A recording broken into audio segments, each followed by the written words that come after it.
5 perbuatan manusia yang membuat Allah Subhanahu wa Ta'ala tertawa. Bangun malam. Dari Abu Sa'id Al-Khudri berkata bahwa Rasulullah SAW bersabda, 3 golongan yang Allah tertawa kepada mereka, yaitu seorang yang melakukan qiyamul lail, sekelompok orang yang berbaris untuk melaksanakan sholat, dan sekelompok ketika berbaris untuk berperang. Hadis riwayat Ahmad. Allah tertawa pada pasangan suami istri. Diriwayatkan dari Abu Hurairah bahwa Rasulullah SAW kedatangan tamu. Beliau memberitahu istri-istrinya untuk menyiapkan makanan. Mereka menjawab bahwa tidak ada makanan di rumah. Rasulullah berkata pada para sahabat, siapa yang akan menjamu tamu ini?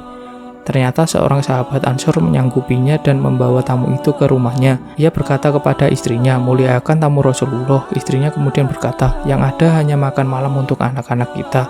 Suaminya berkata, siapkan makanan itu, siapkan lampu, lalu tidurkan anak-anak ketika dia minta makan. Istri kemudian mematuhi perintah suaminya tersebut. Setelah makanan ada di hadapan tamu, dia mentidurkan anak-anaknya. Pasangan suami istri ini seolah-olah juga makan bagian mereka. Kemudian mereka tidur dalam keadaan lapar. Di pagi hari saat bertemu Nabi Muhammad SAW bersabda, sungguh Allah kagum terhadap perbuatan kalian berdua tadi malam. Sa'ad bin Mu'az. Ketika Sa'ad bin Mu'az meninggal dunia, Rasulullah SAW bersabda kepada ibu Sa'ad, hendaknya berhenti tangismu, sungguh putramu yang Allah tertawa pertama kepadanya dan ars tergoncang karenanya. Hadis riwayat Ahmad. Orang yang terakhir masuk surga. Dari Abu Hurairah dijelaskan tentang orang yang terakhir masuk surga. Orang itu senantiasa berdoa dan berharap kepada Allah Subhanahu wa Ta'ala untuk memasukkannya ke surga setelah dia keluar dari neraka. Setelah orang itu ada di depan pintu surga, dia masih saja memohon agar jangan dijadikan orang yang sengsara. Lantas Allah tertawa dan Allah berkata kepadanya, masuklah kamu ke surga. Allah tertawa pada 2 orang.